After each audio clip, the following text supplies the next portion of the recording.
ตู้เย็นแบรนด์ซัมซุงและ LG เครื่องศูนย์ไทย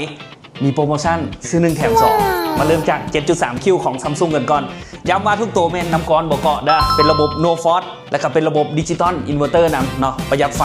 ได้สลากเบอร์5หรือ3ดาวเป็นตัวรุ่นใหม่ล่าสุดผลิตปี 2025 นี่เลยเด้อ 7.3 คิว 7,700 บาท 8.3 คิว 8,500 บาท 9 คิวราคา 9,200 บาท 13.9 คิวตัวใหญ่สุดของซัมซุง 11,500 และแบรนด์ LG ขนาด 14 คิวยางพรีเมียมกันเลยราคา 12,000 บาทนี่เครื่องแถมพี่มีตัวนี้ให้แถมทั้ง2ได้ทุกรายการเนาะ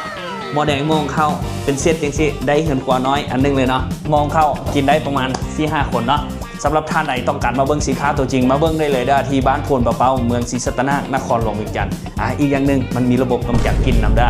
สำหรับท่านใดเอาอาหารที่มีกลิ่นในหนึ่งนี่เข้าตู้เย็นตัวนี้